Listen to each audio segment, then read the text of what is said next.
I dream ప్రేక్షకులందరికీ తెర వెనక కథలు ప్రోగ్రామ్కి స్వాగతం సుస్వాగతం. సో ఈరోజు మనం ఈ ఎపిసోడ్లో మాట్లాడుకోబోయేది దేని గురించి అంటే చాలా కొన్ని సినిమాల్లో అద్భుతమైన పాటలు మనం వింటూ ఉంటాం, కానీ కొన్ని సినిమాల్లో అత్యద్భుతమైన అన్ని పాటలు cult classic ever green playlist అని చెప్పి మనం ఇప్పటికీ చెప్పుకుంటూ ఉంటాం అనమాట. 15 ఏళ్ల క్రిందట ఆరెంజ్ అనే సినిమా వచ్చింది, కానీ 38 ఏళ్ల క్రిందట అభినందన ఒక సినిమా వచ్చింది. సో ఇప్పటికీ కూడా మీరు అభినందన సినిమా పాటలు యూట్యూబ్లో ప్లే చేస్తుంటే కింద కమెంట్ సెక్షన్లో 2025లో చూస్తున్న వారు ఎవరు అనే కమెంట్ ఖచ్చితంగా చూస్తూ ఉంటారనమాట. అంత అత్యద్భుతమైన పాటలవి. సో ఈరోజు ఆ సినిమా గురించి, దాని వెనక తెలియని ఎన్నో అంశాల గురించి చర్చించుకుందాం. నాతో పాటు సీనియర్ జర్నలిస్ట్ పరమహంస గారు ఉన్నారు, మాట్లాడదాం. నమస్తే సార్, ఎలా ఉన్నారు? నమస్తే అండి. బాగున్నారు సార్? Fine sir. సార్, ఇప్పుడు అభినందన గురించి ఎన్నో మాటలు మనం చెప్పుకుంటూ ఉన్నాం, ఇప్పటికీ కూడా కల్ట్ క్లాసిక్ ఎవర్ గ్రీన్ అని చెప్పుకుంటూ ఉన్నాం. అయితే మీకు అభినందన అనే పదం వినబడగానే ముందు మదిలోకి వచ్చే ఒపీనియన్ ఏంటి? ఫస్ట్ గుర్తొచ్చింది మీరే, అంటే మీ సంస్థ. ఎందుకంటే మిమ్మల్ని అభినందించాలి. ఎందుకంటే అభినందన సినిమా తీసుకొచ్చి దాని గురించి ఈ తరం వాళ్ళకి చెప్పాలనుకున్నారే. అంటే పాతంతా అయిపోయింది మనకి ఎందుకు అనుకునే రోజుల్లో అంత సోషల్ మీడియాలోనా ఇటువంటి కార్యక్రమాలను రూపకల్పన చేసినందుకు ముందుకు తీసుకొని, అందుకే ముందుగా అభినందిస్తూ మొదలెడదాం. ఇక్కడ ఈ సినిమాకి టైటిల్ అభినందన అని పెట్టడంలో చాలా ఎంతో ఉదాత్తమైనటువంటి విషయం. అసలు సినిమాకి ఏ రకంగా సంబంధం? అభినందన అనే పదం కంగ్రాచులేషన్స్ అంటాం, అభినందనలు, శుభాభినందనలు అంటాం. ఇది ఎందుకు పెట్టారు అనే దాంట్లోకి ముందు వెళదాం ఒక్కసారి. దానికి ప్రేమ బంధం అని ముందు అనుకున్నారు ఆ సినిమాకి. తర్వాత చాలా యాదృచ్ఛికంగా కొన్ని కుదురుతాయి అన్నట్టుగా అక్కడ అభినందన అనే హోటల్ ఉంటే అక్కడ కూర్చొని వీళ్ళంతా చర్చించుకునేవారు కబుర్లు, మన టీ తాగుతూ మాట్లాడుకుంటామే. ఆ పేరు అక్కడ ఇన్ని ఆలోచనలు పుట్టాయి కదనే ఉద్దేశంతో ఈ అభినందన పెట్టుకుంటే ఎలా ఉంటుంది సినిమాకి అని రమణమూర్తి గారు అంటే నిర్మాత గారికి అందడంతో ఈ సినిమాకి అభినందన తప్పితే ఈ సినిమాలో ఎక్కడ కూడా ఆ అభినందన అనే మాట కూడా ఉండదు, పాటల్లో కానీ మనం అబ్జర్వ్ చేస్తే మాటల్లో కానీ. సో ఆ రకంగా ఇంత మంచి పేరు, తెలుగులో ఒక అద్భుతమైన పేరు అభినందన అనేది పెట్టడం జరిగింది ఫస్ట్ ఆఫ్ ఆల్. తర్వాత ఇందాక చెప్తే ఏం గుర్తొస్తుందంటే, స్టార్డమ్ లేకుండా టెక్నీషియన్స్ స్టార్స్ అయ్యి సినిమా తీసి సక్సెస్ చేయొచ్చు అనడానికి ఇది ఒక ఎగ్జాంపుల్ అనమాట. ఎందుకంటే ఇది ఒక దృశ్య కావ్యమని చెప్పాలి ఒక రకంగా. ఇంకేమి మన ప్రత్యేకించి పెద్ద పదాలు అక్కలే కానీ చాలా. ఎందుకంటే దీంట్లో వాళ్ళు పూర్తిగా మనసు పెట్టి చేస్తున్న ఈ క్రెడిట్ ఎవరికి ఇవ్వాలని కూడా మనకు తెలియదు. ఎందుకంటే ఆయన సినిమాటోగ్రాఫర్గా చాలా ఎత్తుకు వెళ్ళినటువంటి అశోక్ కుమార్ గారు ఆయనే డైరెక్ట్ చేశారు. కథ కూడా ఆయనదే, ఒక రకంగా ప్రొడ్యూసర్ గారితో షేర్ చేసుకున్నది. ఇంకా ప్రొడ్యూసర్ గారికి ఆ సంస్కృతి అంటే ఇష్టం. ఆయన ఏపీ వేదికనే ఒక కళా సంస్కృతి పెట్టి ఎన్నో ప్రోగ్రామ్స్ హైదరాబాద్, మద్రాస్, ముంబైలో చేసినటువంటి ఆయన మహా గొప్ప వ్యక్తి అనమాట. వీళ్ళంతా డబ్బున్న వాళ్ళు కాదు, డబ్బున్న నిర్మాతలు ఇది కాదు, అభిరుచి ఉన్న నిర్మాత, అలాగే అభిరుచి ఉన్న దర్శకుడు. దానికి తోడు ఆత్రేయ తోడవుతే ఏమవుతుంది? కాబట్టి ఇదంతా చూస్తే వీళ్ళందరిలో కూడా ఒక ప్రేమ అనేది ఇంటెన్సివ్గా లోపల ఉందనమాట. ఆత్రేయ గారు భగ్న ప్రేమికుడు. ఆయన గురించి వింటే కనుక ఆయన కరెక్ట్గా ఆయన క్యారెక్టర్ హీరో ఏమో, అప్పటికి ఆయనకి 65 ఏళ్ళు వచ్చేసాయి, కానీ ఆయన క్యారెక్టర్ హీరోగా నాకు అనిపిస్తుంది ఆయన చరిత్ర చదివితే. ఎందుకంటే ఆయన ఎవరినో ప్రేమించారు, కుదరలేదు, ఇప్పుడు భాషలో బ్రేకప్, ఇంకా పెళ్లి చేసుకోవాలి. తర్వాత రమణమూర్తి గారు కూడా చూస్తే ఆయన చాలా వింతగా అనిపించింది. ఆయనతో మాట్లాడినప్పుడు అప్పుడు నాకు 2 సార్లు చిన్నప్పుడు చదువు కలవడం జరిగింది. 46 ఏళ్ళ దాకా పెళ్లి చేసుకోవాలి. లోపల ఏమిటి అంటే ఏదో ఉందిలేరు అబ్బాయి అని తాడేశాడు. కానీ తర్వాత పరిశీలిస్తే ఆయన ఒక చిన్న లాజిక్ చెప్పాడు. ఏంటంటే వాళ్ళ అమ్మగారిని అత్తాకోళ్ళకి పడదు కదా, నాకు అమ్మ అంటే చాలా ఇష్టం, నా భార్య వచ్చి ఆవిడ నేనే ఇబ్బంది పెడుతుందేమో, అమ్మనంతవరకు పెళ్లి చేసుకోకూడదు, ఇది భీష్మ ప్రతిజ్ఞలాగా. అలాగా ఆవిడ కాలం చేసి ఆవిడకి అన్ని అంత్యక్రియలు చేసింది, 46 ఏళ్ళు పెళ్లి చేసుకున్నాడు ఈ పెద్ద మనిషి. ఆ రకంగా ఒకటేది వీళ్ళందరికీ. అదే యాదృచ్ఛికమో తెలియక పాప శోభను కూడా బ్యాచిలర్గానే మిగిలిపోయింది. మరి ఆవిడకి ఏం బ్రేకప్లు ఉన్నాయో మనకు తెలియదు. ఆ రకంగా చూస్తే ఈ సినిమాని మొట్టమొదటి దీని బ్యాక్గ్రౌండ్లోకి వెళ్తే కనుక అశోక్ కుమార్ గురించి చెప్పుకోవాలి ఆయన ఎందుకంటే ఇక్కడ ఆయన కాదు, ఆయన ఫస్ట్ తెలుగు సినిమా కదా సార్, అది డైరెక్టర్గా ఇదే. ఆయన ప్రియాగ్ అంటాం కదా, ఇప్పుడు అలహాబాద్ అక్కడ అంతా ఆయన పుట్టుపూరదులు, ఆయన అగర్వాల్ ఫ్యామిలీ, మార్వాడి ఫ్యామిలీ అయింది. ఆయన సినిమా అంటే ఎలా ఇంట్రెస్ట్ వస్తుంది, ఎక్కడి నుంచి ఎక్కడికి రప్పిస్తుంది అన్నాక చెప్పడానికి ఆయన ఉదాహరణ అన్నమాట. ఆయన అక్కడ చదువుకుని సినిమా సంబంధించింది ఇక్కడ అడయార్ ఫిల్మ్ ఇన్స్టిట్యూట్ మద్రాసు ఇటు వచ్చాడు. వాళ్ళ ఫ్యామిలీ బొంబాయి వెళ్ళరా పోనీ అని చెప్తే వెళ్ళలేదు ఆయన. నాకు మద్రాసులో ఎందుకు వెళ్ళాలనిపిస్తుంది, అక్కడ టెక్నికల్గా క్రియేటివ్ పీపుల్ ఉంటారని చెప్పి ఆయన ఇక్కడికి వచ్చాను. వచ్చి ఆయన మ్యాక్సిమం ఎక్స్పెరిమెంట్ చేయడం కాకుండా ఆయన ఎక్కువ ఆ మలయాళంలో ఆ ఆర్ట్ ఫిలిం తాలూకా ఆయన నేచర్ కూడా అదే. మ్యాక్సిమం మలయాళం సినిమాలు చేశారు. మనం 3D ఫిల్మ్ అది ఫస్ట్ సినిమా వచ్చింది కదా కుట్టి చేతన్ ఏదో సినిమా, అదే ఆయన దాంట్లో వచ్చే first 3D in India. Okay. ఆ సినిమా చేతన చేసింది ఆయన చాలా ఎక్స్పెరిమెంట్స్ చేశారు. ఇప్పుడు ఉన్న ఎత్తుకి ఎదగలేదు కానీ అంటే ఇప్పుడున్న పబ్లిసిటీ లేవు కదా ఆ రోజులు, వాళ్ళ పరే వాళ్ళకి వెళ్ళిపోతూ ఉండేవారు కదా. అలా చూస్తే తమిళ్ తెలుగులో ఇక్కడికి వచ్చేసరికి ఆ మద్రాస్ అప్పుడు ఉండడమే బాగుండేది అందరూ, ఎందుకంటే మలయాళం కన్నడ తెలుగు అందరూ అభిరుచి ఉన్న వాళ్ళతో గ్యాదర్ అవ్వడం, వాళ్ళు మాట్లాడుకోవడం. ఈ రమణమూర్తి గారికి ఏంటంటే, ఈ రమణమూర్తి గారి నుంచి 1-2 ముక్కలు చెప్పుకోవాలి. మన పివి నరసింహరావు గారు ఉన్నారు కదా, ప్రధానమంత్రి మాజీ ప్రధాన స్వర్గీయ పివి నరసింహరావు గారు బంధువైన రోసయ్య గారికి చాలా ఆప్తమిత్రుడు. అయినా ఆయన ఈ సినిమా రంగాన్ని వెన్నుకోలే, కళావేదిక కళాకారులకు చేతునివ్వడం, క్రియేటివ్ పర్సన్స్తో తిరగడం, అంటే సాహిత్యం సంగీతం అన్నట్టుగా ఉండేది ఆయన. ఎందుకంటే ఏపీ కళావేదిక అని చెప్పి ఆయన పెట్టి చాలా అద్భుతమైనటువంటి ప్రోగ్రామ్స్ చేశారు. అందులో పండిట్ హరిప్రసాద్ చౌరసియా కానీ, బిస్మిల్లా ఖాన్ కానీ, ఉస్తాద్ బిస్మిల్లా ఖాన్ కానీ, ఎల్వి సుబ్రహ్మణ్యం, ఇలాంటి చాలా నిష్ణాతుల్ని స్టాల్ బర్డ్స్ అంతా తీసుకొచ్చి మన త్యాగరాయ గాన సభ అలాంటి చోట ప్రోగ్రెస్ ఇప్పించేవాడు. ఎంత పిచ్చో దాన్ని బట్టి అర్థం చేసుకోండి. తర్వాత రోసయ్య గారు ముఖ్యమంత్రి ఏదైతే ఇంట్లో ఉన్నటువంటి ఆ ప్రీతి చూసి ఏపీ సాంస్కృతిక కళా మండలికి ఆయన ప్రెసిడెంట్ కూడా చేశారు, చైర్మన్గా. అప్పుడు కూడా చాలామందికి ఆయన ఇది చేశారు. తర్వాత ఆయనకి సినిమా నిర్మాణం వైపు వెళ్ళింది, ఎందుకంటే ఆత్రేయ గారు వీళ్ళంతా బాగా క్లోజ్ ఆయనకి, ఆ కాలం మనిషి. అశోక్ కుమార్ గారు కూడా ఇలా కలవడంలో ఇళయరాజా గారు అంటే కూడా చూసే అక్కడ ముందుగా 81 నుంచి ఒక లైన్ వీడి ఈ సినిమాలో ఆయన తీసిన 2-3 సినిమాలు అంతే, అందులో కూడా నెంబర్ ఆఫ్ క్యారెక్టర్స్ ఉండవు. ఇప్పుడు మన అభినందనలో కూడా చూస్తే 2 జంటలు, హీరో హీరోయిన్, తర్వాత వాళ్ళ అక్క బావగారు, తండ్రి సోమయాలు గారు, 2 పిల్లలు, ఆ ఇంట్లో పనిచేసే చిట్టిబాబాయ్ ఎవరో, మొత్తం ఇవే క్యారెక్టర్స్, ఇంకా మనకి ఏమి ఉండదు. అయితే ఈ కథని మనకి ఆయన ఆత్రేయ గారికి మా మనసులో వచ్చింది, నాకు అశోక్ అని చెప్పినప్పుడు ఆత్రేయ గారు ఎప్పుడు లేనిది ఆయన రిజెక్ట్ చేశారు. ఇది రమణమూర్తి ఆయన నీకు డబ్బులు ఉన్నాయో తెలియదు, చెదురు కాల్చుకోకు, ఇది జనాలకు ఏం ఎక్కదు, నువ్వు చెప్పేది నీకు బాగుండొచ్చు నాకు బాగుండొచ్చు అని ఫస్టే రిజెక్ట్ చేశాడు. ఫస్ట్ ఈ పాయింట్ విన్నప్పుడు వెంటనే అలా అనకు నువ్వు అబ్బాయి, నువ్వు చేస్తే ఎందుకు హిట్ అవ్వదు ఆ రకంగా, సరే నీ ఇష్టం, తర్వాత రిస్క్గా ప్రాజెక్టు, నేను ఉన్నమాట నాకు చెప్పాలనిపిస్తుంది చెప్తున్నాను అని చెప్పాడు ఆయన. చెప్పినంటే నువ్వు మాటలు పాటలు రాయి, తర్వాత విషయం నేను చూసుకుంటాను. ఇళయరాజా మ్యూజిక్ ఇస్తాడు, ఇంకా అశోక్ ఉన్నాడు కాబట్టి కెమెరా డైరెక్షన్ కూడా ఆయనే చేయాలి. ఇక్కడ ఒక అడ్వాంటేజ్ అంటే కెమెరామెన్, ఒక అభిరుచి కెమెరామెన్ డైరెక్టర్ అవుతే అడ్వాంటేజ్ ఎక్కువ. ఈ డైరెక్టర్ మనసులో ఉన్నది కెమెరామెన్కి చెప్పి అది తెర మీద తీసుకొచ్చే కన్నా కెమెరామెనే డైరెక్టర్ అయితే ఆయన ఏమనుకున్నాడు దాన్ని ఎక్కడికైనా తీసుకెళ్ళాలి. అందులో ఈ కథ కూడా మూల కథ ఇదిలో కూడా ఈంది అశోక్ కుమార్ గారు. ఇక్కడ ఇక మాటలు పాటలు ఆత్రేయ గారు చేశారు. ఇంకా ఆయన ఆ క్యారెక్టర్ ఇందాక చెప్పాను, హీరో ఎవరు అంటే ఫస్ట్ చిరంజీవి గారు శ్రీదేవి గారు తీయాలని కోరిక. అయ్యో ఆ రోజుల్లో పాపం నిర్మాత గారికి, ఆయన దగ్గర డబ్బు లేదు, సరే ఎవరిని అడుగుతాడు అంతా, వీళ్ళకి డేట్లు లేవు పాపం, అదేని కూడా కాదు కానీ వీళ్ళకి డేట్లు లేవు. అప్పుడు ఇంతలా లేదు కానీ అప్పుడే శోభన ఆల్మోస్ట్ ఫస్ట్ మూవీ. శోభన ఒక డాన్సర్గా, ఒక భరతనాట్యం డాన్సర్గా మొత్తం పాపులర్ అవుతున్న టైంలో తెలుగు మలయాళం అయితే చేసి ఉంటారు కానీ ఆవిడ ఇవి పెట్టుకుంటే బాగుంటుంది, ఈయన అయితే బాగుంటుంది అయితే బర్త్ తీసుకో, ఆవిడ ఫోటో కూడా చూడలేదు ఈయన. ఇప్పుడులా ఆడిషన్స్ అవి లేదు, భరతనాట్యం చేస్తున్నాం కదా మన దాంట్లో కూడా నాట్య కళాకారిని హీరోయిన్, ఆవిడ భరతనాట్యం బాగా చేస్తారు కదా ఆవిడ తీసేసుకుంటా అన్నట్టు ఈయన రమణమూర్తి గారు. అంత డెసిషన్ ఉండేవి అనమాట. ఆ ముత్తురమణ గారు ఆయన సినిమా పిలుస్తున్నాడంటే వాళ్ళ అబ్బాయి కార్తీక్ ఉన్నాడంటే అంతకుముందు సీతాకో చిలకలు తీసాడు, మంచి బాగున్నాడు కుర్రాడు, ప్రేమికులా ఉన్నాడు, అది ఇది అని చెప్పి ఆయన తీసేసుకున్నారు. ఇక సరే సోమయాజులు గారు, ఇది రత్బాబు గారు కొంచెం చెప్పేది ఉంటుంది, ఇంకా అలాగే రాజలక్ష్మి గారు, శంకరాభరణం కాంబినేషన్స్ ఇవన్నీ, సోమయాజులు గారు రాజలక్ష్మి వీళ్ళంతా ఉన్నారు. అలా మనకి తీర్చిదిద్దేద్దామని చెప్పి ప్లాన్ చేశారు అనమాట. సార్ అప్పట్లో స్టార్స్ కింద చూసుకుని ఉంటే నాకు తెలిసి కార్తిక్ గారు అండ్ శోభన్ గారి కంటే కూడా శరత్ గారే కొంచెం సీనియర్ అండ్ స్టార్ కదా సార్. ఎవరికి లేదు, ఈవెన్ దో ప్రొడక్షన్ లలిత శ్రీ కంపెనీస్ అని పెట్టారు, అది కూడా ఫస్ట్ మూవీ, దానికి లేదు. అశోక్ కుమార్ గారు డైరెక్ట్ చేయలేదు.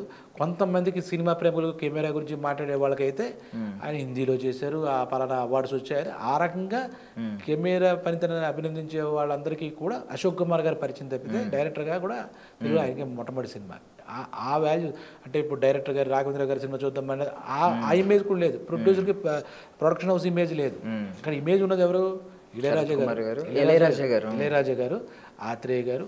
అప్పటికే ఆత్రేయ గారు రిటైర్డ్ వయసులో ఆల్మోస్ట్ ఉన్నప్పుడు వాళ్ళిద్దరికీ మేజర్గా చెప్పారు. తర్వాత మహానుభావుడు గానగంధుడు ఎస్పి బాలసుబ్రహ్మణ్యం, అమ్మ జానకమ్మ, ఇది ఇంకా ఎలా ఉంటుందో మనం ఒక్కోసారి వాళ్ళిద్దరు హీరోలా అనిపిస్తారు ఆ పాటలు పండుతుంటే. అంత యంగ్ వయసులో వాళ్ళు ఎలాగా ఆ హీరో వాయిస్ అంతలాగా ఎలాగ మెస్మరైజ్ చేసి పాడారో తెలియదు. ఆయనే ఒక ప్రేమికుడా, ఎందుకంటే ఇందులో విరహ గీతాలు ఉంటాయి.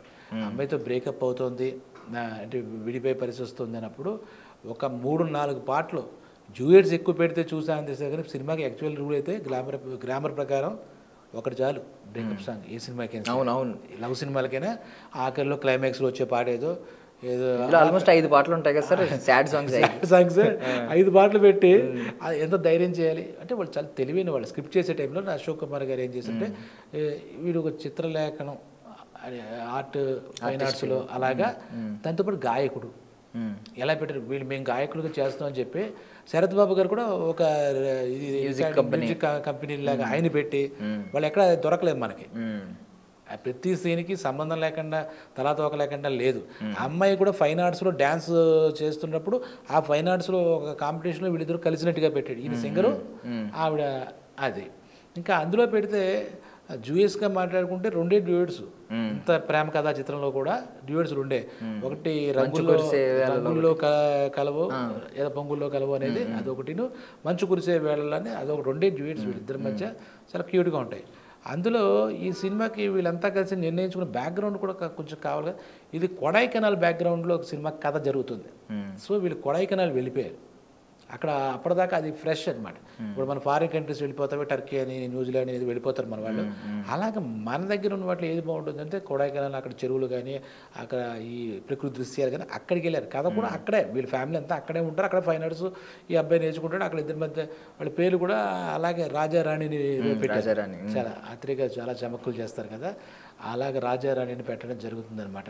అక్కడి నుంచి వాళ్ళిద్దరి మధ్య లవ్, అసలు ఆ లవ్ మధ్య కూడా ఎంత క్యూట్గా ఉంటుందంటే వాడి యాక్సెప్టెన్స్ కూడా. ఆ సినిమా మనకు ఒకసారి గుర్తు తెచ్చుకుంటే కనుక ఆ పాప అక్క ఉంటుంది, మంచి అక్కగా ఏదో ప్రెగ్నెన్సీ వచ్చినప్పుడు ఏంటి చెప్పమంటుంది పాప. ఈలోగా ఆమెకి చిన్న యాక్సిడెంట్ చేసి చాలా యాదృచ్ఛికంగా జరుగుతుంది యాక్సిడెంట్. అక్కడ పోవడం, తర్వాత తండ్రి గారు ఏమో పిల్లలతో మీ బావేం బాధపడతాడు, నువ్వు పెళ్లి చేసుకుని అని చెప్తాడు. తండ్రికి ఎదురు చెప్పలేదు. తను ప్రేమించిన విషయం తండ్రికి అప్పటిదాకా చేర్చలేదు. చేర్చుంటే ఇంకోలా ఉండేది. అక్కని చేర్చమని అడిగింది, మా అక్క చచ్చిపోయింది. ఇది చిన్న పాయింట్. యాక్చువల్లీ కథాంశంగా చెప్తే భారీ ట్విస్ట్లు, సస్పెన్స్లు, థ్రిల్లర్స్ ఏమీ లేవు. ఇది ఇక్కడ అక్క చచ్చిపోయింది, బావని పెళ్లి చేసుకోవాల్సిన పరిస్థితి వస్తుంది. అప్పటిదాకా ప్రేమించిన భర్తను ఏం చేయాలి, భర్త లేదంటే బావ. Simple logic. విలన్స్ కూడా ఉండరు, ఉండరు. తండ్రి కూడా తండ్రికి తెలియక, లేదంటే చిన్న కూతురు ప్రేమించింది అంటే అంత నిర్దయగా వాడు ప్రవర్తించే క్యారెక్టర్ ఏం కాదు అసలు. యాక్చువల్లీ వాళ్ళలో వాళ్ళే ఒక ఎవరికి వాళ్ళు త్యాగం చేసి వాళ్ళ ప్రేమను త్యాగం చేసే పాత్రలో శోభనను ఇతను ఉంటాడు. ఆ తర్వాత తెలుసుకున్నాక పొరపాటు జరిగిందంటగా ఆ పాత్రలో అసలు నిజంగా అటువంటి సినిమాలో వాళ్ళు మేధావులు కానీ క్లైమాక్స్ ఇవ్వలేం. ఇప్పుడు నేను ఒక డైరెక్టర్గా నేను కూడా చెప్పలేను కథా రచయితగా. వాడిని చంపితే ఎలా ఒప్పుకుంటారా? అవును అవును.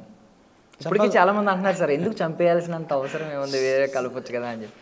ఆ చంపకపోతే వీళ్ళ మధ్య పొరపాటులో ఫ్యూచర్లో రావచ్చు.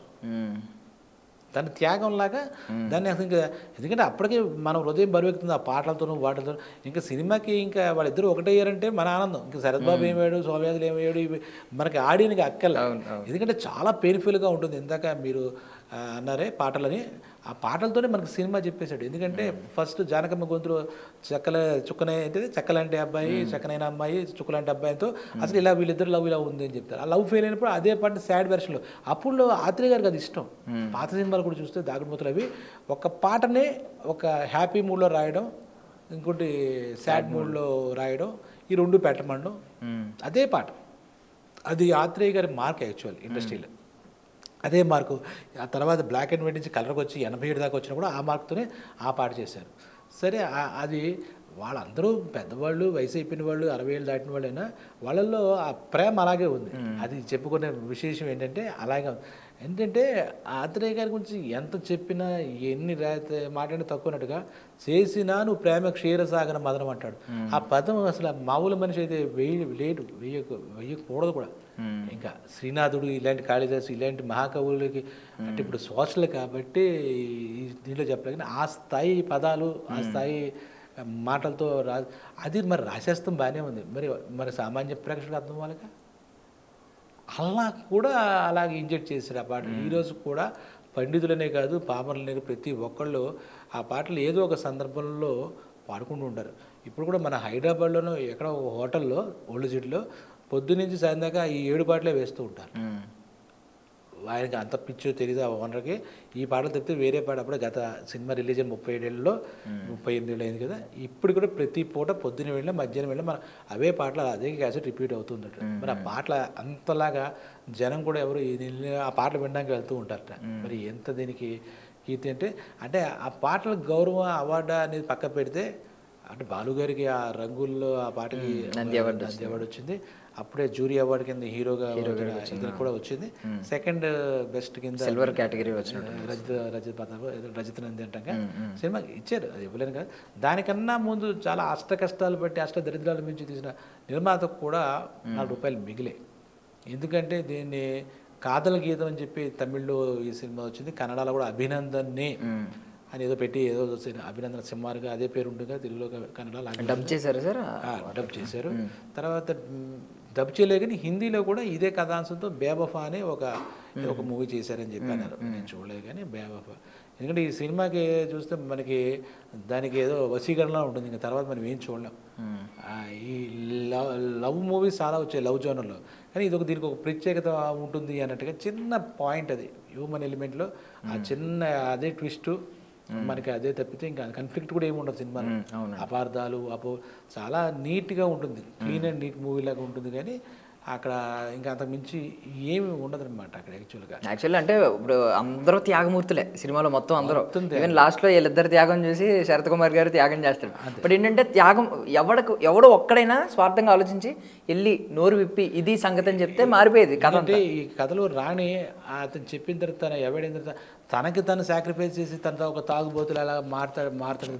అప్పుడు కూడా ఇతనికి ఒక లైఫ్ ఇవ్వాలి అని చెన్నై పిలిపించుకుని నువ్వు సింగర్ అని చెప్పి ఈ అవకాశాలు ఇవ్వడం అనేది ఆ శరత్ బాబు క్యారెక్టర్ ఒక ఔచిత్యం. అప్పటికైతే తెలిసిన తర్వాత దీన్ని ఏదో చేయాలి, తప్పేం జరగలేదు, ఇతని వల్ల ఏం జరగలేదు, అది లేటుగా రివీల్ అయిన పాయింట్ అంతే కథ గురించి. ఆ తర్వాత అతను ఫిక్స్ అయిపోతాడు మెంటల్గా ఇది కరెక్ట్గా. శోభన కూడా వాళ్ళ నాన్నగారి మాట లేదా పిల్లల భవిష్యత్తు కోసం ఆ అమ్మాయి అలాగా నిర్ణయం తీసుకోవడం కూడా, అంటే ఇంకా దాన్ని మనం ఎవ్వరికి కూడా. ఇంకోటి ఏంటంటే ఈ తప్పులు ఇవన్నీ వెతికే పరిస్థితి మనకి ఇవ్వలే. ఆ పాటలతో వాటితో మనం వెళ్ళిపోయేసరికి అక్కడికే మన హృదయంగా ఉంటుంది, గుండె బరువెక్కిపోతుంది, వీళ్ళు ఏమవుతారా అనే ఫీలింగే తప్ప. ఎందుకంటే ఈయన వచ్చి స్టూడియోకి వచ్చి అదే నువ్వు అదే నేను ఏదో పాడతాడు, ప్రేమ ఎంత మధురం, ప్రియురాలు అపోహపడినట్టుగా ఆ పాట ఉంటుంది. ఇన్ని ఉన్నా కూడా అయితే దీంట్లో పాటలు ఏంటంటే ఇది ప్రాజెక్టు నేను విన్నదాని ప్రకారం 81 నుంచి రూపకల్పన చేస్తే ఇళయరాజా గారితో సాధించిన ద్వారా 84లోనే పెట్టుకుని ఆయన కొత్త ట్యూన్లు ఇస్తానన్న ఆయన చేసిన సినిమాల నుంచి నాకు ఈ ట్యూన్లో ఇలా కొట్టమని చెప్పాడు ఈయన అభినందన మూర్తి గారు, రమణమూర్తి గారు ఇలా కావాలని.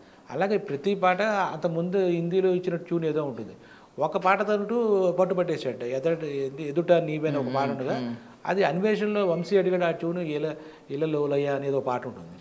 ఆ పాట అంటే అవన్నీ పెట్టుకోమని నేను పెట్టుకుంటాను, నాకు ఇదే కావాలని, నీకు ఇంకోటి ఇస్తానన్నా నాకు ఇవే కావాలి, ఇవే పాటలు. దీనికే మన ఆత్రేయ కూడా ఫిక్స్ అయిపోయాడు. ఇప్పుడు నంది పురస్కారం అయితే కన్నులలో కలవో ఆ సాంగ్ అయితే వచ్చింది, కానీ మీరైతే మీ పర్సనల్ అవార్డు దేనికి ఇస్తారు సార్? అంటే యాక్చువల్గా ఏంటంటే అప్పుడు ఈ సినిమా చూసి ఆ తరం అనొచ్చు అంత ముందు తరాలని వాళ్ళ ప్రేమికుల ఐడెంటిటీ ఉంటుంది కదా, ఐడెంటిటీ చూసుకున్నాడు ప్రతి ఒక్కళ్ళ జీవితంలో ఎంతో కొంత ఏదో ఒక కాలేజీ రోజుల్లో ఏదో ఈ లవ్ సంబంధించి ఇలాంటివి ఉంటాయి కదా, దాంతో ఆ ఐడెంటిటీ క్యారెక్టర్స్ అన్నమాట ఇవి. యాక్చువల్గా ఇప్పుడు ప్రియురాలు ఒప్పుకోలేదంటే ప్రేమ ఎంత మధురం, ప్రియురాలు అంత కఠినం, సింపుల్గా మధురం కఠినం చెప్పేశాడు ఒక మార్కులో. అలాగే ఇంకా చెప్పారంటే అదే నీవు అదే అంతా ఇంతే అన్నట్టుగా ఒక వేదాంతం ఒక వైరాగ్యం అన్నట్టుగా ఉంటాడు. అయితే నన్ను అడిగారు కాబట్టి నాకు బాగా అందరూ కూడా ఇళయరాజా గారి అభిమానం లేని వాళ్ళు. ఇళయరాజా గారి పాటల్లో నేను ఎక్కువగా విన్న పాట అంటే మంచు కురిసే వేళలో ఆ పాటను నేను ఎక్కువగా ఇష్టపడ్డాను అన్నమాట. నా ఫేవరెట్ సాంగ్, ఆశాజనకంగా ఉంటుంది, అది ఉంటుంది. ఇంకా తర్వాత ప్రతిదాన్ని కూడా ఆ మ్యూజిక్తో ఆయన అలా తీసుకెళ్ళిపోయి ఇందులో చెప్పలేం. ఇందులో మ్యూజిక్ గొప్ప, సాహిత్యం గొప్ప, లేదంటే ఆ ట్యూన్స్ గొప్ప అనేది మనం వేరుగా చూడలేం. ఆ రెండు మమేకమైపోయి ఉంటుంది అన్నమాట. ఎదుట నీవు ఎదలో నీవు అనే పాట ఆయన రాసిన విధానం కానీ ఈయన చేసిన విధానం కానీ చూస్తే ఇది ఒక రకంగా ఇళయరాజా ఆత్రేయ గారు, ఆత్రేయ గారు వాళ్ళిద్దరూ లవర్స్ అనిపిస్తుంది ఒక టైంలో. నిజంగా చెప్తే ప్రతి పాట అంతలా అమరం. ఇప్పుడు ఆత్రేయ గారు కూడా సింగిల్ కార్డు చాలా సినిమాలు రాశారు, మాటలు రాశారు, అది రాశారు, కానీ ప్రతి పాట అలా కుదరడం. అందులో కూడా ఇప్పుడు ఇందాక చెప్పినట్టు 4 పాటలు విరహ గీతాలు అన్నాం, లేదంటే అందులో ఇంకా సాక్రిఫైస్ అంటే 2 విషాద గీతాలు కూడా అనొచ్చు ఆ పాటల్లో. కాబట్టి ఈ పాటల్లో చూసుకుంటే కనుక మనకి వాళ్ళు రంగుల్లో కలవ అంటే కూడా దాన్ని చాలా సాహిత్యపరంగా చూస్తే చాలా అర్థవంతంగా ఉంటుంది. ఆ అమ్మాయి ఒక డాన్సర్, ఆ డాన్సర్ని అభివర్ణిస్తూ ఇలా ఉంటుంది, కాశ్మీర్ నందన ఈ లోయలో నువ్వు ఒక కాశ్మీర్ కన్యవు అంటే ఆ ఫస్ట్ డైలాగ్ చాలా వింటే కనుక రంగులలో కళవో అలా పెట్టాడు అక్కడ. కళ అంటే ఆర్ట్ కదా. ఎద పొంగుల్లో కలవో అంటే ఎద పొంగుల్లో నువ్వు ఉన్నావు, పొంగులతో ఉన్నావు. ఆ కలవోతోనే ఆ పాట ఒక గొప్పతనం, ఆ హీరోయిన్ గొప్పతనం అంతా అంటే ఇంత అది చాలా సాహిత్యపరమైన పాట యాక్చువల్గా. అందుకే ఆ విలువలు ఉన్నాయి కాబట్టి బాలుగారికి ఆ పాటకి ఇచ్చారేమో. మిగిలింది ఏంటంటే చాలా అలత పదాలతో రాసేవాడు ఆత్రేయ అంటారు. అంటే చాలా చిన్న చిన్న మనకి ఎందుకంటే గాయాన్నైనా మార్చలేవు ఇలా ఉంటాయి అన్నమాట. ఆ పాటలన్నీ ఏ పదం ఎవరికి తెలియదు అన్నాక లేదు. ఇప్పుడు మనం చెప్పినటువంటి విరహ గీతాల్లో అంటే ఈ పాటల మీద పరిశోధించి డాక్టరేట్ కూడా పొందొచ్చు. యాక్చువల్లీ అభినందన ఒక సినిమా తీసుకుంటే ఈ పాటల మీద అంటే ఆ ప్రేమ తత్వం ఇందులో ఎక్కడ కూడా మనకి రొమాన్స్ కూడా తావులేదు. పక్కా ఈ మ్యూజికల్ అంటే లవ్ ఎంటర్టైన్మెంట్ కూడా అందులోంచి పుట్టిందే తప్పితే ఆ చిట్టి ఎవరో ఉంటారు చిట్టి బాబు లాంటి వాళ్ళు దాంట్లో ప్రత్యేకించి ఈ కామెడీ అసలు అలా కూర్చోబెట్టేస్తుంది ఆ 2.5 గంటల ఆ సినిమాని. ఒకటి దృశ్యకావ్యం ఎందుకంటే అశోక్ కుమార్ గారు ప్రతి ఫ్రేమ్లో కనపడతారు. వీడు ఎంత మ్యూజిక్ చేసినా మనకి అది చెవులకే ఆనందాన్ని ఇస్తుంది. మరి దృశ్యం మరి మనకి కళ్ళకి మనసుకు కూడా ఆకట్టుకుంటుంది కదా. ఆ కొడైకెనాల్ అందాలు కానీ వాళ్ళు ఏమి ఫారిన్ సింగపూర్ స్విట్జర్లాండ్ ఇలా ఎక్కడికి వెళ్ళకుండా ఇక్కడ చేసిన దాంట్లో ప్రతి ఫ్రేమ్ మనం పెడితే అది ఇప్పుడు అశోక్ కుమార్ గారి సినిమా ఇప్పుడు వస్తున్నటువంటి కెమెరామెన్కి నిజంగా చెప్పాలంటే అది ఒక పాఠ్యపుస్తకంలా చూడాలి అసలు ఈ సినిమాని. అంత బ్యూటీ ఉంటుంది ఆ ఫ్రేమింగ్ పెట్టడంలో కానీ. ఎవరికి అర్థం కాకపోయినా కనుల పండగగా ఉంటుంది. వీణులు విందుగా వీళ్ళు చేస్తారు. వీడు ఎవరు ఇళయరాజా గారి మాస్టర్ ఆత్రేయ గారి మహానుభావుడు, ఇంకా బాలు గారు అని మరి ఆ గొంతులో తేనె ఉంటుందో ఏముంటుందో తిరిగి అంత మాధుర్యం, అంత బాధ, నవరసాలు గొంతులో ఆ ఒలిగించగల సామర్థ్యం. అట్ ద సేమ్ టైం ఏ హీరోకి అయితే ఆ హీరోకి పాడుతున్నారా అనిపించేటట్టుగా. ఏదైనా ఆయన గాయకుడు, సినిమాలో హీరో గాయకుడు పాత్ర, దానికి యాప్ట్గా తీసుకెళ్ళి పాడడం, ఆ ఫీల్తో పాడడం అది చాలా సామాన్య విషయం. అంటే బాలుగారి గురించి ఎంత చెప్పుకున్నా అంతేనట్టుగా ఉంటుంది. ఫస్ట్లో మనం మాట్లాడుకున్నట్టుగా బాలుగారు, జానకమ్మ గారు, అలాగే ఆత్రేయ గారు, ఇళయరాజు గారు, రమణమూర్తి గారు, అశోక్ కుమార్ గారు వీళ్ళు యాక్చువల్గా చెప్పాలంటే ఆ తర్వాతే ఇప్పుడు వాళ్ళు తక్కువ ఏం చేయలేదు. శోభన్ తర్వాత ఆవిడ ఇంటర్నేషనల్ డాన్సర్, చాలా పెద్ద పెద్ద హీరోలతో మెగాస్టార్ మోహన్ బాబు గారు ఇలాంటి అందరూ చేసినటువంటి అన్ని భాషల్లో ఆవిడ మహానటిగా ఆవిడ ఎదిగిన వైనం మనకు తెలుసు. తర్వాత ఈ కార్తిక్ కూడా చిన్న విషయం ఏం కాదు. తమిళ్లో ఒక హిస్టరీ క్రియేట్ చేశాడు, తెలుగులో చేసిన సినిమాల్లో కూడా ఆయనకు గుర్తింపు లేని వ్యక్తి ఏం కాదు. తర్వాత తమిళకి వెళ్ళిపోయాడు కానీ మ్యాక్సిమం మనకి అతను ఆ పాత్రతో గుర్తుండిపోయాడు. అంతకుముందు కూడా చిన్న పాత్ర ఇచ్చిన మణిరత్నం గారి మౌన రాగంలో ఏదో జనాలందరికీ దగ్గరైనా, అలాగే బాగా మీసాలు కూడా లేని రోజులు సీతాకు చిలక భారతీరాజు గారి సినిమాతో మనందరికీ పరిచయమే. వీళ్ళు స్టార్ కాస్టింగ్ కోసం చూడలే, సినిమాని ఇద్దాం ఇలా ఇస్తే కొడతాం మనం అన్నట్టుగా అనుకున్నారు. ఆ అభినందన సినిమాని ఆ రకంగానే వాళ్ళు తీసుకెళ్లారు. వాళ్ళకి ఈ అవార్డులు ఇవి తక్కువ ఎక్కువ పక్కన పెడితే మొత్తం ఆల్ కైండ్ ఆఫ్ అంటే యాక్చువల్లీ మన క్లాస్ మూవీ, మాస్ మూవీ అని మనకి ఇటువంటివి ఉంటాయి మనకి సెగ్రిగేషన్. అలాగే అప్పుడు అయితే ఆడవాళ్ళ movie, ladies movie, youth movie అని ఇలాంటిది అసలు అలాంటి కేటగరైజేషన్ ఈ సినిమాకి అవసరం లేదు. ప్రతి పాట ప్రతి చోట మోగింది ఒకటి. రెండోది ప్రతి ఒక్కళ్ళు ఆ కాలంలో అయితే ప్రతి ఒక్కళ్ళు చూసి ఉంటారని నేను అనుకుంటున్నా అన్నమాట. సరే ఒకసారి అప్పుడు ఆ జనరేషన్లో అది ఇప్పుడు ఇందాక అన్నారు ₹4 తెచ్చిపెట్టింది అన్నారు. మీకు ఏమన్నా ఫిగర్స్ ఏమన్నా తెలుసు సార్? ఎంత బడ్జెట్ పెట్టారు, ఎంత వచ్చింది ఏమన్నా అలాంటి డీటెయిల్స్? సినిమాకి ఇదే చెప్పే కదా మీకు, చాలా ముందుగా మొదలుపెట్టారు. వాళ్ళందరికీ ఈయనకి బడ్డీలు లేకుండానే చేశారని ఒక మాట ఉంది. మొత్తం మీద లక్షలు పెడితే కోట్లు వచ్చిందని మటుకు తెలుసు. ఆయన ఎక్కడ మెన్షన్ చేయలేదు, ఎందుకంటే డబ్బు మనిషి కాదు ఆయన, ఆయన పేరు మనిషి. రమణమూర్తి గారు అంటే ఆయన ఎవరు అప్పుకుడారు ఇలా ఈ పిచ్చి తప్పితే అది ఒక అభిరుచి. ఇలాంటి సినిమా తీయాలని అశోక్ కుమార్ గారు కూడా ఇప్పుడుండి కోట్లు తీసుకున్న కెమెరామెన్తో పోస్తే 1 కోటి రెట్లు గొప్ప ఆయన వాస్తవంగా. కానీ ఆయన కళకే ఆయనకి ఇది ఏం చేద్దాం ఏదో ఈ రిఫ్లెక్టర్స్ అవి ఉంటారు కదా, అవన్నీ దొరకనప్పుడు కదా వైట్ క్లాత్ ఏదో పెట్టి కూడా తీసేట ఆ సినిమా గురించి చెప్పుకుంటూ ఉంటారు. అది లేదు అంటే ఆయన అందరూ ఒక రకంగా నిర్మాత పక్షపాతి, నిర్మాత ఆయన ఫ్రెండ్స్, వీడికి ఏదో మిగలాలి, వీడు అప్పు చేసి ఏదో ఆ డబ్బులు లేవంటే ఏదో అమ్మేసి తీసుకొచ్చే టైపు బ్యాచ్ రావడం. డబ్బులు ఉండి తీసే నిర్మాత ఈయన కాదు. అలాగే ముందే ఆత్రేయగారు అంటే వాళ్ళు ఈ సినిమా నువ్వు ఏం సాధిస్తావు, హీరో ముఖమా హీరోయిన్ ముఖం ఏముంది ఇక్కడ, నీ ముఖమా నా ముఖం అని కూడా అన్నాడంట ఆయన. కానీ లేదు మనం తీద్దాం ఆ పట్టుదల. దానికి ఇంకా అశోక్ కుమార్ గారు ఆ వత్తాసి ఇచ్చేసారు. లేదంటే అశోక్ కుమార్ గారికి ఎమ్మెల్యే చేసి డైరెక్టర్ కూడా ఎవరికి అప్పు చెప్పే మాటే వాస్తవంగా అయితే. నా మిత్రుడికి పరిస్థితి లేదు, నేనే తీసి పెట్టాలి వీడికి అని చెప్పి అనుకుని కమిట్మెంట్ ప్రామిసింగ్ మూవీ అనమాట. ఇళయరాజా కూడా ఎన్నోసారి ఏంటంటే మీరు గురువుగారు మీరు కాదనలేక మీరు ఒక పట్టు వదలరా అన్నట్టుగా ఆయన కూడా. వాళ్ళకైతే ఇళయరాజా గారు అప్పుడు ఉన్న బిజీకి అయితే ఒక ట్యూన్ ఒకరికి ఇస్తే ఇంక మళ్ళీ మాట్లాడదనేవారు. అది చేసుకొని మీరు నచ్చితే లేదు అన్నట్టుగా ఉంటారు. అంత బిజీగా ఉన్న రోజులు అవి. 87, 88 అంటే మామూలు బిజీ కాదు అసలు. రోజుకి ఇన్ని సినిమాలు ఇన్ని పాటలు చేసుకునే టైంలో ఈయనకి మటుకు ఏం చెప్పండి గురుగారు, ఏం కావాలి మీకు, ఎలా చేద్దాం. ఎందుకంటే ఆ పక్కన అదే దిగ్గజాలు ఇవన్నీ. ఆత్రేయ గారు ఉన్నాడు. ఇంకా వాళ్ళ చూస్తే కాన్ఫిడెన్స్ ఎలాగే ఈ పాటలు ఏ రేంజ్లో ఉంటాయో వాళ్ళకి తెలుసు. అంటే సార్ ఇప్పుడు ఆ సినిమాలో పాటలను మనం సెపరేట్ చేయలేం.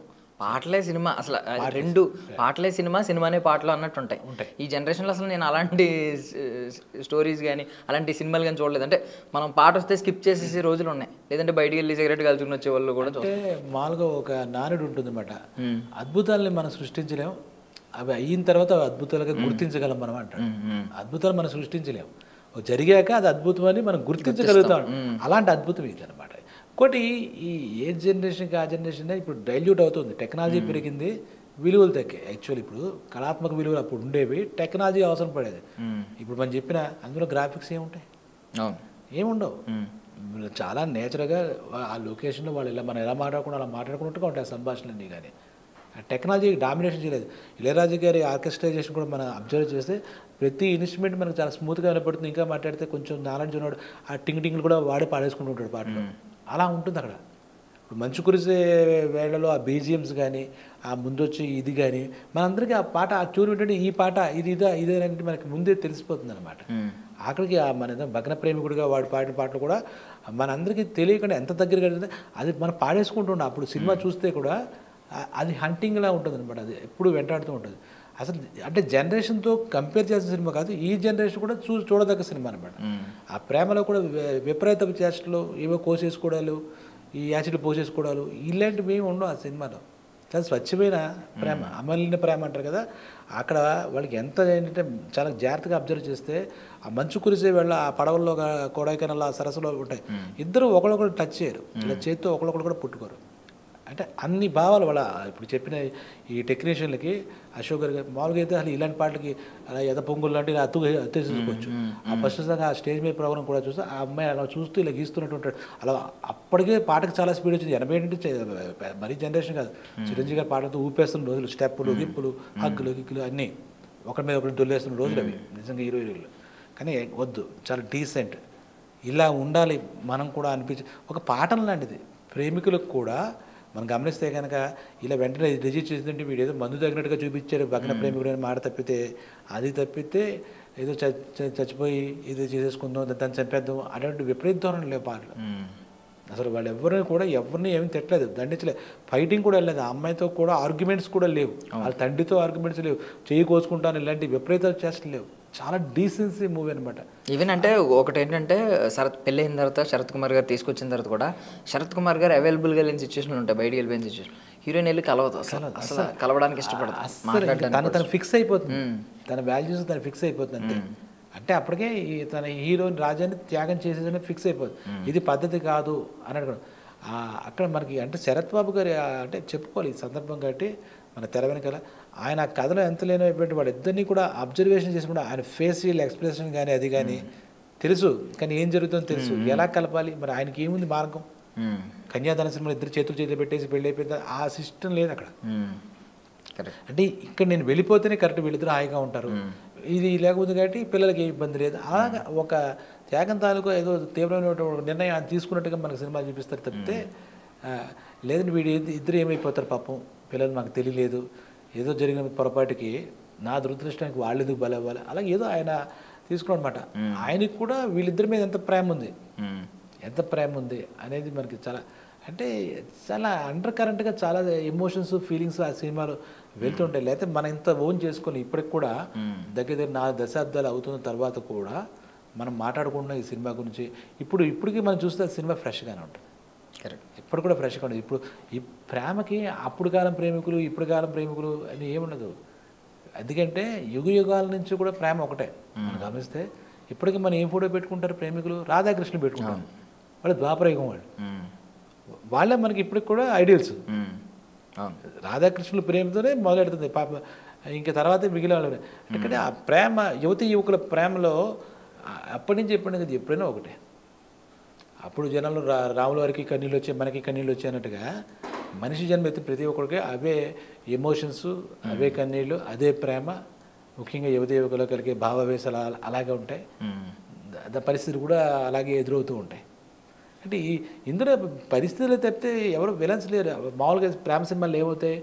కులాలు వేరు, మతాలు వేరు, వాళ్ళ మధ్య ప్రేమను ఏం చేయాలి, స్థాయిలు వేరు, ధనవంతులు, పేదమ్మాయి, ఇలాంటి స్థాయి భేదాలు అలా ఏమీ లేకుండా అక్కడ పరిస్థితులే ఇక్కడ విలన్ అని కూడా అలాగే పరిస్థితులు విడగొట్టాయి. పరిస్థితులు తప్పితే ఇక్కడ ఎవరిని ఇప్పుడు జేవీ సమయంలో కానీ మనం విలన్ ఏమనలేము. మా అమ్మాయికి ఏదో దెబ్బ పొట్ట తగిలి చనిపోయింది కమలాని, వాళ్ళ అక్క క్యారెక్టర్ రాజలక్ష్మి, అమ్మాయి కూడా చాలా బాగా చేసింది. నిజంగా దీనికి పెద్ద స్టార్లు, పెద్ద పెర్ఫార్మర్లు కూడా అక్కడ చాలా సింపుల్గా ఒక ఇంట్లో జరిగే కథలాగా. ఒకవేళ పెద్ద స్టార్లు ఉంటే మనం అంత హోన్ చేసుకోపోదుమేమో మేబీ. నిజంగా చాలా సహజంగా ఆ అబ్బాయి మన ఇంట్లో అబ్బాయి, ఆ అమ్మాయి మన ఇంట్లో అమ్మాయి, అది కూడా ఏంటంటే ఒక మిడిల్ క్లాస్ ఫ్యామిలీలా ఉంటుంది. మన స్వామిరాజుల గారి ఫ్యామిలీ కూడా మిడిల్ క్లాస్ ఫ్యామిలీ. లొకేషన్ కూడా 100 లొకేషన్, మన కొడైకెనాల్, తర్వాత శరత్ బాబు ఒకసారి ఇటు రావడం మద్రాసు నుంచి, తర్వాత ఈ పాటలు కాదు మద్రాసు వెళ్ళడం, ఇంతే తప్పితే ఇక్కడ ఆ 2 లొకేషన్లు తప్పితే లొకేషన్స్ కూడా మనకి ఎక్కువగా ఏముండదు. అంటే ప్రకృతి కూడా ఒక పాత్ర పోషించిందా అన్నట్టుగా మన అశోక్ గారు తీశారు. అంటే సార్ ఇప్పుడు ఆ సినిమా అప్పుడు రిలీజ్ అయినప్పుడు మీరు వినే ఉంటారు కొన్ని సందర్భాలు, కొన్ని చూసుంటారు. లైక్ ఇప్పుడు అంటే స్టార్టింగ్లోనే బజ్ వచ్చేసిందా సినిమాకి, లేదు వారం తర్వాత 10 రోజుల తర్వాత? స్టార్టింగ్ కాదు కానీ అప్పుడు ముందు ఆడియో రిలీజ్ అయ్యేది. అప్పుడు సిస్టమ్ ఉండేది, ఆడియో క్యాసెట్లు వచ్చి. అప్పుడు మన ఇళయరాజా గారు కూడా తన పాటలు వెళ్తేనే ఆయన ఒక కంపెనీ ఏదో పెట్టారు, ఎక్కువ నాకు గుర్తుంది, ఎక్కువనే, దాని ద్వారా రిలీజ్ అయ్యేది. ఆ రిలీజ్ అయితే ఈ పాట ప్రేమికులు కానీ అలాగే ఏదైనా ఉంటే ఇళయరాజాకి సంగీతానికి ఉండేవారు ఫ్యాన్స్, ఇళయరాజా గారి ఫ్యాన్స్ ఉండేవారు. ఆ ఫ్యాన్స్తో ఏంటంటే ఇది పలానా అభినందన వచ్చిందని ఈ సితార్ లాంటి వాటిలో రివ్యూస్ కూడా ఉండేవి. అప్పుడు అది వినే ఆ సినిమాకి బడ్జెట్ వచ్చేసింది. ఇంకా ప్రమోషన్లు, ప్రత్యేకించి పెద్ద పెద్ద వాల్ పోస్టర్లు అవేమీ లేదు ఈ సినిమాకి. ఈ పాటలు ఎప్పుడు చూద్దాం, పోనీ ఇప్పుడులాగా టీవీలో అని గంటల వచ్చింటే వారంలో ఒక చిత్రలహరి, అందులో ఎప్పుడైనా పడితే ఒక పాట, అంతే చెప్తే అంతకు మించలేదు. ప్రతి ఒక్కళ్ళు కూడా స్టూడెంట్స్ కాదు ఇళయరాజా గారి పాటలు పెట్టుకుని వినడం. నాకు అప్పుడు 10-15 ఏళ్ళు ఉన్నట్టుంది. నేను కూడా పెట్టుకుని ఆ పాటలు సరదా కొనుక్కుని పదే వింటాం. ఆ పాటలు చూస్తే ఎవరికి వాళ్ళే నేనే ఆ ప్రేమికుడా అని ఫీల్ అయిన వాళ్ళు ఉంటారు. ఆ పాట వింటుంటే అర్థవంతంగా ఆ భగ్న ప్రేమికుడి పాటలు కానీ డ్యూయట్స్ కానీ ఇది కాదు, ప్రతిదీ ఆ ఇంటర్లూడ్స్ దగ్గర నుంచి, ఆ ఇన్స్ట్రుమెంటైజేషన్ దగ్గర నుంచి ప్రతిదీ బట్టి పెట్టినట్టు అయిపోయింది అనమాట. నా వరకు అయితే, నా వరకు కాదు, అలాగే మొత్తం అప్పుడు అందరికీ అలా స్ప్రెడ్ అయిపోయినట్టు. రేడియోలో వివిధ భారతి అనేది ప్రోగ్రాం వచ్చేది, అందులో ఈ పాటలు రావడం, వీటితో ఈ రకంగా పాటల ద్వారానే ప్రాముఖ్యత, పాటలే ప్రముఖ పాత్ర పోషించాయి. ఆ బజ్ అనేది ఏంటంటే తర్వాత మౌత్ టాక్ ఉంటుంది కదా, అరే ఏం సినిమారా అని చెప్పడంలో పబ్లిసిటీ అంటే ఇప్పుడులాగా టీవీ ఛానల్స్ కూడా ఏమీ లేవు. 5 సెకండ్లు ఏదో ప్రోమోస్ అని, టీజర్స్ అని అవి లేవు. ఇలాగ ఇప్పుడు మనం వెళ్ళి చూసి వచ్చాం, చాలా బాగుంది. ఎందుకంటే హీరో ఫేస్ చూసి వెళ్ళడానికి స్టార్ హీరోస్, స్టార్ హీరోస్ ఎవరు లేరు కదా. ఈ పాటలు చాలా బాగున్నాయి, కథ చాలా బాగుంది. ఈ రకంగా ఒక ఫ్యామిలీ మూవీ అయిపోయింది, ఒక మ్యూజికల్ మూవీ వల్ల ఒక ఫ్యామిలీ చూసి వచ్చిన వాళ్ళంతా చాలా చాలా బాగుంది అనే మాట తప్పితే ఇంకో సెకండ్ థాట్ లేదు. అంటే మిక్స్డ్ టాక్ ఏమీ లేదు దాంట్లో ఆ రోజుల్లో. ఆ రివ్యూస్ కూడా ఉంటాయి కదా, సితారా, జ్యోతిచిత్ర, మోహన్ కుమార్ గారు, అలాగే సితారా, మన గుడిపూడి శ్రీ గారు, వీళ్ళు డెఫినెట్గా మంచి సినిమా, ఆరోగ్యమైన సినిమా, కుటుంబం అంతా కలిసి చూడదగ్గ సినిమా, సంగీతాభిలాషులకు ఒక పండగ అని చెప్పడంతో ఆ సినిమాకి ఇంకా మామూలుగా అందుకోలేదన్నమాట. డే 1 నుంచి కూడా ఆ సినిమాకి పాజిటివ్ టాకే. 100 days ఆడింది సినిమాది. ఈ ఎవరు స్టార్ కాస్టింగ్ లేకపోయినా ఈ స్టార్ మ్యూజిషియన్స్ వీళ్ళంతా స్టార్ టెక్నీషియన్స్ ఉన్నారు కాబట్టి 100 days కూడా ఈ సినిమా ఆడింది. ఇది sir thank you so much sir. మిమ్మల్ని అభినందించాలి అండ్ అశోక్ కుమార్ గారిని, రమణ గారిని కూడా అభినందించాలి. ఇప్పటికీ ఆ సినిమా గురించి మనం ఇలా మాట్లాడుకుంటున్నాం అంటే thank you so much sir. చాలా విషయాలు మాకు షేర్ చేసుకుంటున్నాం. నమస్తే అండి.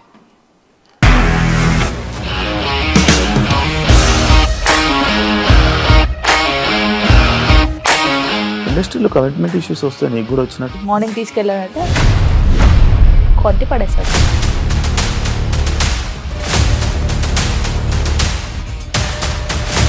ఒక్కళ్ళు కూడా చూడలేదు ఈ సినిమా అని చెప్పడానికి కూడా చాలా ధైర్యం కావాలి. అది నిజం కదా, దాంట్లో ధైర్యం ఏంటి? ఇది నెక్స్ట్ డే ప్లేట్ మార్చేస్తే తప్పు కదా. As of now we are comfortable this అని నేను అనుకుంటున్నాను. రష్మిక గారిది మీది ఒకే ఊరు అంట కదా. నీకు కోపం వచ్చిందంటే బాగా తిట్టేత్తరా? తిట్టేద్దామండి.